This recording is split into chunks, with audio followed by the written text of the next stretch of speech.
Students, you are again welcome in this e-lecture series. This is lecture 5 related to the unit 8 DC circuits. The topic we are going to discuss today is Wheatstone bridge. Wheatstone bridge एक electrical circuit है जिसकी सहायता से we can find out the value of an unknown resistance, यानी कि किसी अज्ञात प्रतिरोध का मान इस परिपथ की सहायता से ज्ञात किया जा सकता है, या फिर हमें किसी रेजिस्टेंस को कंपेयर करना हो तो ये सर्किट हम यूज़ करते हैं। तो बेसिक जो सर्किट है वो जो इस व्हीटस्टोन ब्रिज का जो बेसिक सर्किट है वो आज हम डिस्कस कर रहे हैं यहाँ पर। टू कंपेयर रेजिस्टेंसेस और to find out the value of an unknown resistance, Wheatstone bridge circuit is used. The Wheatstone circuit is as under. यहाँ पर Wheatstone bridge का जो एक बेसिक सर्किट है वो यहाँ दिखा रखा है। यहाँ आप ध्यान दें कि ये जो एक चतुर्भुज टाइप का ये एक परिपथ है जिसके अंदर 4 प्रतिरोध P, Q, R, S इस चित्र में दिखाए अनुसार संयोजित किए गए हैं। यहाँ पर P, ये Q, ये R और ये S, और ये जो विकर्ण भुजा है BD, इसके अलोंग एक गैल्वेनोमीटर यहाँ पर संयोजित किया गया है। तो अब इस पूरे सर्किट को यहाँ पर पॉइंट A और C से यहाँ पर हमने एक सेल या बैटरी यहाँ पर कनेक्ट की है। ये कुंजी है जिसको आप के सिंबल से डिनोट कर सकते हैं। तो जब इस परिपथ में इस सेल के द्वारा सपोज I धारा ली जाती है तो ये जो संधि है यहाँ पर धारा 2 भागों में डिवाइड हो जाती है। लेट से इन AB डायरेक्शन, AB भुजा के अंदर जो धारा है वो I1 है और I माइनस I1 AD भुजा के अंदर है। और इसी प्रकार ये जो I1 धारा है फिर से यहाँ पर 2 भागों में डिवाइड होती है, क्योंकि यहाँ पर फिर से एक संधि है। सपोज यहाँ पर गैल्वेनोमीटर के अंदर IG धारा गई और तो बची हुई धारा I1 minus IG Q resistance के अंदर ले ली जाएगी। इसी प्रकार यहाँ से जो धारा I माइनस I1 है और यहाँ से जो धारा IG आ रही है, ये दोनों मिलके रेजिस्टेंस S के थ्रू पास होगी। तो रेजिस्टेंस S से जाने वाली धारा है I minus I1 plus IG, और ये सभी धारा इस C संधि पर आकर मिलकर फिर से टोटल I धारा इस परिपथ के अंदर टोटल जो I धारा है वो यहाँ पर आके फिर से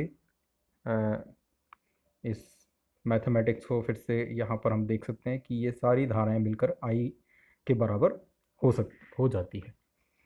तो अब इस व्हीटस्टोन ब्रिज सेतु की क्या कंडीशन है, P, Q, R, S के बीच में क्या रिलेशनशिप होना चाहिए, तो इसको अब हम जो हमने पिछले लेक्चर के अंदर किरचॉफ्स लॉ पढ़े थे, Kirchhoff's current law and Kirchhoff's voltage law, तो वो दोनों ही नियम आपके यहाँ पर काम आने वाले हैं। तो हम इस सर्किट की प्रॉब्लम को सॉल्व करने के लिए यहाँ पर 2 लूप नेटवर्क को सिलेक्ट करते हैं। पहला ABDA और दूसरा BCDB। तो पहले लूप की जब हम बात करते हैं तो हमें किरचॉफ्स वोल्टेज के नियम से पता है कि किसी एक निश्चित दिशा में चलते हुए, धारा की दिशा में चलते हुए सभी वोल्टापतनों का योग 0 के बराबर होगा। तो इस नियम को यहाँ पर हम अप्लाई करते हैं। देखिए I1P, P यहाँ पर रेजिस्टेंस है P, तो I1P प्लस IgG, यदि गैल्वेनोमीटर का रेजिस्टेंस हम कैपिटल G माने तो I1G। अब चूंकि हम यहाँ तो धारा की दिशा में चल रहे हैं और यहाँ पर धारा की विपरीत दिशा में चलेंगे तो ये जो वोल्टा पतन होगा वो नेगेटिव होगा। तो हमने यहाँ पर नेगेटिव साइन लिया, ठीक है। I minus I one multiplied by the resistance R। तो ये एक समीकरण हमारे पास बन गई which should be equal to 0, क्योंकि सभी वोल्टा पतनों का योग 0 के बराबर होगा किसी एक लूप परिपथ के अंदर। फिर ऐसा ही हम KVL Kirchhoff voltage law loop BCDB के अंदर अप्लाई करते हैं। तो देखिए यहाँ पर धारा है I माइनस आई जी और रेजिस्टेंस है Q। तो I minus I G Q ये धारा की दिशा है। अब ये धारा की विपरीत दिशा होगी क्योंकि इसमें धारा इस दिशा में है, तो हम यूँ चल रहे हैं, इस दिशा में चल रहे हैं, एक निश्चित दिशा में। तो ये जो वोल्टेज ड्रॉप होगा नेगेटिव होगा। तो minus I one plus I G multiplied by S. तो ये हो गया माइनस का I minus I one plus I G S. फिर यहाँ पर आप चलिए इस भुजा के अंदर, फिर हम धारा के विपरीत दिशा में चल रहे हैं। धारा इसमें इस नीचे की तरफ प्रवाहित हो रही है और हम ऊपर की तरफ चल रहे हैं। तो यहाँ पर फिर से जो वोल्टेज ड्रॉप है वो नेगेटिव में होगा। तो आई जी जी नेगेटिव का, तो आई जी जी यहाँ पर नेगेटिव इज इक्वल टू 0। तो ये हमारे पास दो इक्वेशन आ गई है। हमने यहाँ पर किरचॉफ वोल्टेज लॉ अप्लाई किया दोनों ही लूप के अंदर, दोनों ही नेटवर्क्स के अंदर, यहाँ पर इसके अंदर इस नेटवर्क और इस नेटवर्क के अंदर, लूप नेटवर्क के अंदर। तो अब ये दो जो इक्वेशन निकल के आई इनको हम फिर से रीअरेंज करते हैं। तो हमारे पास निकल के आती है चीज़ें। मैं I1 धारा को कॉमन लेता हूँ तो P plus R plus I G G minus I R is equal to 0। इसी प्रकार इक्वेशन 2 को अगर मैं रीअरेंज करूँ तो I1 Q plus S minus I G Q plus S plus G minus I S is equal to 0। हमने equation 1 और 2 को सिर्फ रीअरेंज किया है और कोई भी चेंजेस इसके अंदर नहीं है।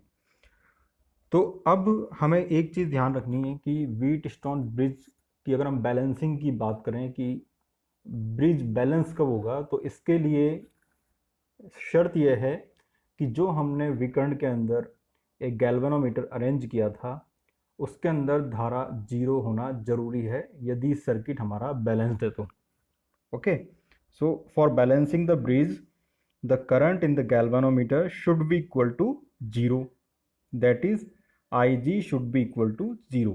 जैसा कि हमने यहाँ पर देखा था, ये जो विकर्ण के अंदर गैल्वेनोमीटर लगा है तो ब्रिज तभी संतुलित होगा जब इसके अंदर धारा 0 हो, means IG should be equal to 0। तो ये शर्त हमने यहाँ पर अप्लाई की और जैसे ही हम IG को 0 के बराबर रखते हैं तो ये वाली टर्म इक्वेशन 3 में और ये वाली टर्म इक्वेशन 4 के अंदर कैंसिल आउट हो जाएगी क्योंकि ये 0 से मल्टीप्लाइड हो जाएगी। तो फाइनली इक्वेशन 3 और 4 का जो बैलेंसिंग शर्त लगाने के बाद जो रूप होगा वो होगा I1 P plus R minus I R is equal to 0, और we can write it as I upon I1 is equal to P plus R upon R और P अपॉन आर प्लस 1। इसको हम R से divide कर देते हैं तो P plus R plus 1।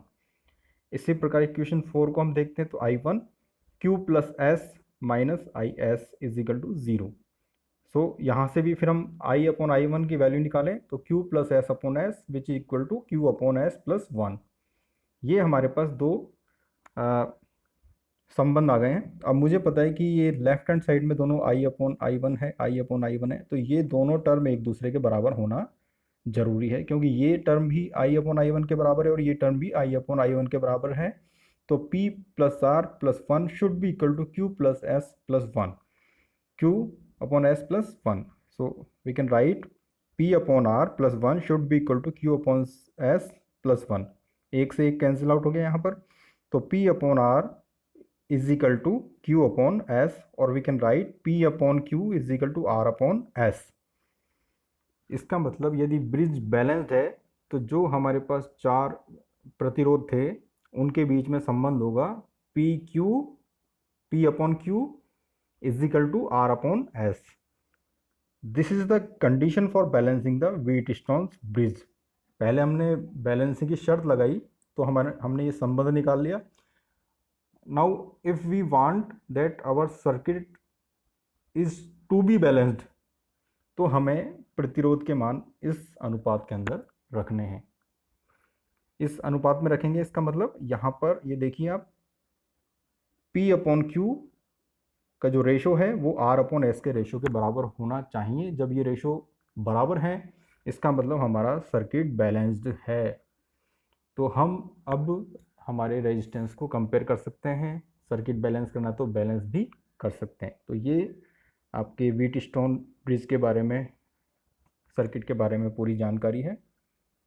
Next lecture के अंदर हम नेक्स्ट टॉपिक जो कि मीटर ब्रिज है और व्हीटस्टोन ब्रिज पर ही आधारित एक सर्किट है की चर्चा करेंगे।